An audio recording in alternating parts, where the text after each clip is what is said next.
Secret in the flesh, kid, intercepted, Red Dead Redemption. I ain't playing no games, I need a plate and a place to rest my head. Make a splash on a jet ski, dropping ash on your recipes. You don't get nothing for free from me, we ain't besties. I invest deep, reaping what you sow.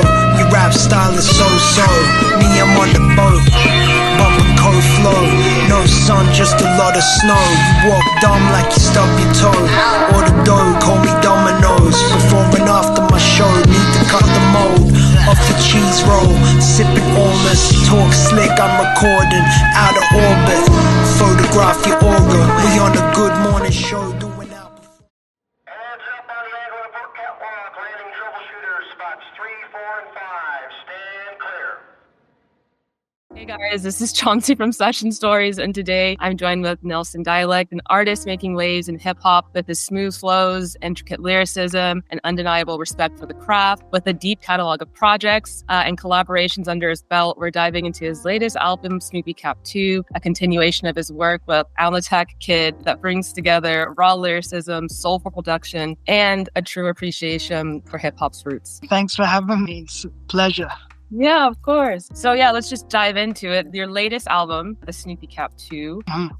I'm not sure if this is right, but I'm pretty sure it's some type of like reference to like a NASA headgear. But I still wanted to ask you, I'm like, is it that or is it actually Snoopy? But I wanted to ask you a bit about the story behind the name and how it kind of like ties into the themes maybe throughout the album. We like to reference a lot of sci-fi and space stuff, just being fans of it. And we were reading about the astronaut helmet in NASA is called a Snoopy Cap because it's said to resemble Snoopy. So there is a connection to Peanuts. And we just thought it was a fun title, you know, like put on your headset, go to another galaxy when you listen or make the music. Yeah, really cool. Well, that actually answers my second question because I was going to say how there's obviously like a lot of samples and space references maybe to Apollo or things like this. And I was going to ask the inspiration behind weaving that throughout the album, but you just said you're a huge sci-fi fan, so here you go. But I really like this album. I think it differs a bit from your last album. This one feels a bit more cinematic in a sense. What were some of the shifts or changes that you noticed yourself with this album compared to your last? Well, this record, the Snoopy Cap kind of concept with Alnatech Kid it's really improv. So we kind of set these time limits on ourselves when we make the songs. We'll say like 10, 20 minutes. He finds a record, makes it on the spot. I write it quick and we record it live. We kind of leave mistakes in there. I'll do some doubles afterwards and like play around with it a little bit, but all the takes are recorded sort of in a short time frame. So the inspiration is to kind of capture that moment and not over-labor the songs. And it's funny because you can spend months on a song, but some people have come to me and quoted lines off this and it took me 5 minutes, you know. So I think it's a good exercise in like letting go and just like trying to be present. Yeah. That was, I mean, I feel like every question I'm going to ask you've already answered. The next one was about like the ad-libs or the parts where you can like hear yourself having a natural dialogue in the studio. So I was going to ask, was this a conscious choice to kind of like create like a certain atmosphere, or did these moments happen naturally? But obviously they happen naturally. Naturally, unless we really messed up a take and it was like you wouldn't want to show anyone. We kept the mistakes in there just to keep it like you're in the room with us, you know. And I think it has and a lot of albums that I really love, you know, whether it's jazz or hip hop, you know, you hear stories about it being kind of this in the moment thing, you know, and I like to sort of try and channel that. Yeah, exactly. And just curious, so when you were writing lyrics for Snoopy Cap or even for like previous albums, do you picture a specific scene in your head, or is it more like a flow state thing, you know, where the words just come out of you naturally? Yeah, it's more a flow state and it's always dictated by the production. So I try not to go in with any, unless I've got I might have some titles or ideas in mind, but they will only then be sort of spurred on by what the sounds are. Because if I don't like to crowbar ideas. Yeah. And would you say there was like one specific song on that album that like really captures the entire essence of what Snoopy Cap 2 is? For one track. Yeah, probably Not Twice. I think that was one of the singles we went for. That kind of captures the essence. And Wish I Was a Dream, like singing through a vocoder. It's very like loose, where we were kind of just joking and then it ended up on there, you know? Yeah. And when I was listening to the album, I definitely think there's themes of like resilience, pushing through, being true to oneself. Are there any additional themes throughout the album? Maybe I've missed something. No, I think that's pretty true. Yeah. I think that sums it up. And just having fun, you know, because, yeah, I tend to write more introspective, reflective stuff. But this is maybe a bit more loose and trying to be a bit more fun. Yeah. And as I had mentioned earlier, so this album, I think, has a bit more of a cinematic feel to it compared to like your Sight Beyond Sight. Uh-huh. So like a fun question, if this album were a short film, like what kind of story would it tell? Oh, that's a good question. It was a short film. Maybe, I mean, it'd have to be sci-fi, but like maybe kind of Encino Man, you know, around planet Earth and doesn't know what's going on, you know, which aren't we all doing? Yeah, very cool. I'm always curious about this, but were there any tracks that almost didn't make it on, either didn't make it on the album or tracks that completely took a 180? Like you guys listened to it and you're like, no, scrap that. We need to change something. Yeah, I mean, we made a big batch. There's probably 2 or 3 that I was like listening back. I was like, even for the concept, I was like, it's not good enough. Like, that's really bad. Like, the album is still curated. It wasn't as if we just put everything on. So there was maybe 2 or 3. And yeah, for those who are fans of the Snoopy Cap stuff, there's like more tracks that potentially will end up being another one that were made in that session, in that section. And what was the creative process like in the studio with Alnatrack? Alnatrack. Alnatrack Kid. He's heard it all. Almanac Kid, Almanac. It's a running joke with us because he's had his name printed wrong on posters and he's really made it tough for everyone. I mean, we're just really good mates, so it's so easy, you know. It's like, it's just fun. And are you guys writing together in the room, or is it kind of like you know, write separately, then come together, then play something over the beat, or how does that work? Well, yeah, with the time limit thing and that whole concept, he's doing all the production. So we'll go through records together. He'll find something that he likes and he'll start playing with it and dropping it on his sampler, and then I'm writing right next to him. So yeah, it's very much all done together in a short space of time, you know. And then we might go get something to eat, come back, do a couple more. Like, it's a very, compared to other projects where you listen back to mixes, you'll go back, re-record something. This one is very just, it's like hanging out with your friend. Yeah. Yeah. So I know you've been in the game for a minute now and you've worked with definitely some like respected names. What's something about the industry that maybe you learned the hard way or had to learn the hard way? Oh, that's a good question. I always think of that Andre 3000 lyric where he's like, I'm gonna misquote it, but he's like, if I don't eat, you know, I'm only as good as my last song kind of concept. And I think that is kind of a reminder that you have to keep creating. Like, I don't think you can rest on your laurels. Yeah. And anyone, I think, who loves making music or any art isn't going to do that anyway. They're going to keep on creating. So I think, yeah, just learning that you have to be ready to push yourself and try new things and just keep showing up for the art and for yourself, you know, unless you're like Meatloaf or something. You can't just rest on one album, you know. Yeah, exactly. I don't know why he popped in my head. You could have said Hootie and the Blowfish, but I guess he had you know, Lauryn Hill. I mean, I can't compare myself to someone as amazing as that, but there's rare people who can have these few albums. But I think when you're like not as maybe don't have the talent, 11th grade like that, you got to keep on pushing yourself. Yeah. As an artist, is there a certain like feeling or state of mind you're chasing when you're making music? A friend of mine early days said, like, if it's exciting for you, like, it'll be exciting for the listener. Yeah. That's the main thing. And like, you can't like force something that isn't there. And if it feels good in the moment, like, I just try and run with that. And that's Snoopy Cap, such a for us is a good example of that, because you just go, is this good? Yeah, I like it. It feels nice. Keep that.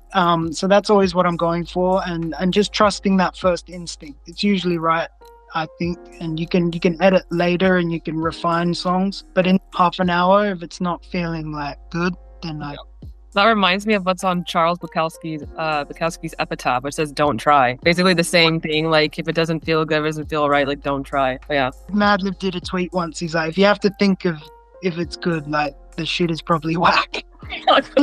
Exactly. So I know like you've stayed pretty true to like the hip hop roots, like rap, R&B, but I'm curious, is there a genre of style or music that maybe you've been curious about incorporating into your sound that you haven't explored yet? That's a good question. I like psych rock a lot, and I guess we incorporate it in sampling. I'd like to experiment more with that, especially live, that'd be cool played with a lot of like soul, jazz, funk outfits, but I think to lean more on the rock side of things, like would be fun.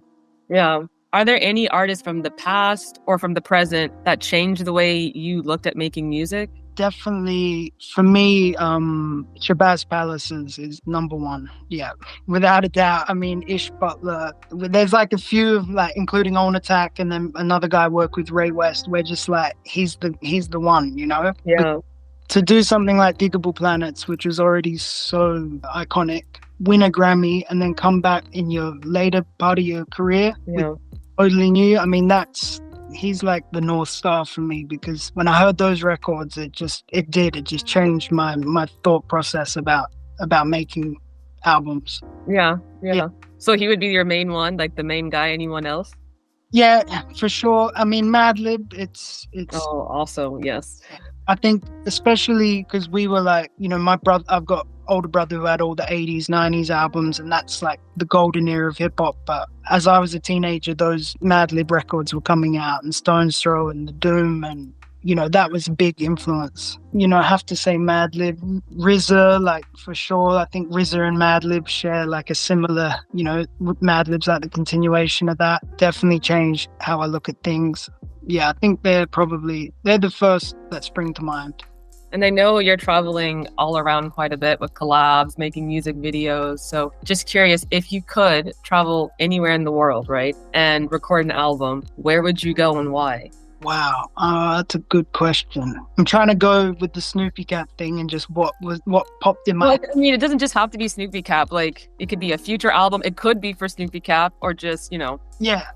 But in the spirit of Snoopy Cap. In the spirit of Snoopy Cap, yes. The spirit of Snoopy Cap, the first thing that popped in my head when you asked that was Iceland. Oh, yeah. Probably Reykjavik, see the Northern Lights, try and tap into the Bjork energy. The residual creative energy there that, I don't know, I've always been fascinated by Iceland. Yeah. I have to put that on the agenda, on the manifest board. That would be cool. I mean, it's a perfect setting. There's not much out there. It's just you and the harsh environment. So that would be cool. It would have to be that or the desert. Like, it would be the two extremes. That or the desert. I mean, I kind of, from Australia, I've seen enough desert. But we have spoke about doing a desert trip one time as well. Yeah. Trip is in music, not a trip. But yeah. That would be somewhere isolated. But I do need people, and like cities do inspire me. But I think it would be cool to try creating in like a zone with less people. Yeah. What do you ultimately hope listeners take away when they listen to Snoopy Cap? Just to be loose and just lose the tension. Have fun. Don't overthink stuff. Yeah, I think that is kind of the key. Like in life, I don't know if I'm over deeping the album. I think it's important to just let loose, and some things are serious in life, but other things need to just be approached with a bit of instinct, Yeah. I mean, I definitely got that from the album. Like, I listened to it from start to finish a few times. And I think the biggest takeaways for me, it was just resilience and being true to yourself and doing your own thing. Yeah. I forgot which song it was. No, it wasn't Flowers. But there was one song that would really honed in on not being something that you're ultimately not, or not trying to like fit into the specific box. But I don't know, it was really inspiring. Like, it's definitely a good song to listen to, especially when the sun's out. So I was like, yeah, I got this shit.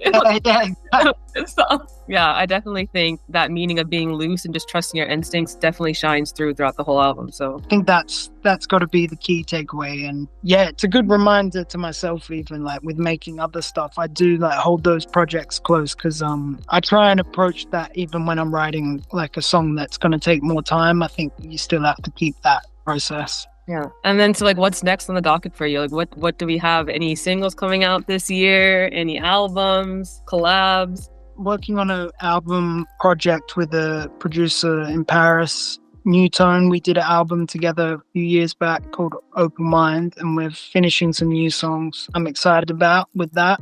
Some more things with Attack Kid. Yeah, not a Snoopy Cap, more like a focus project with a rapper from New York called Proven, and I'm really excited about that. I think that's, yeah, I'm amped for that. So we're trying to get the mixing done and everything at the moment. So yeah. Will this kind of be like a theme-based album or not so much? Because I know this one obviously very heavily on the space aspect. Does this one also kind of have a theme wrapped into it? Yeah, definitely. This one has a certain theme for sure, and a certain sound. So I think it's going to be its own world, and yeah, I can't wait for people to hear it. Do you know when it's coming out? No, not yet. We're trying to see if we can find a home for it to release it. I don't know. I want it to get, obviously, like anyone, I want it to get to as many people as possible, but we've been a long time now, a few years. So yeah, we'll find a way. I don't know when it's coming.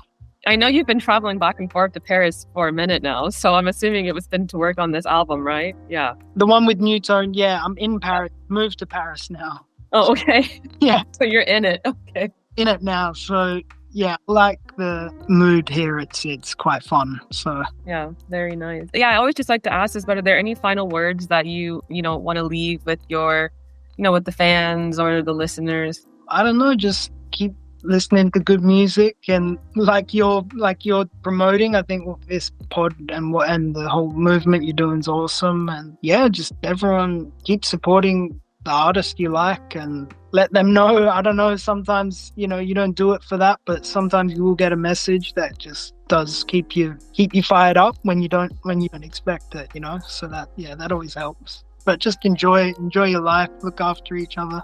Yeah. Call your parents. That's a good one. Call your parents, definitely. Cool. But that's all I have. Thanks so much for joining. I really appreciate it. We finally got here. We got there in the end. We finally got here.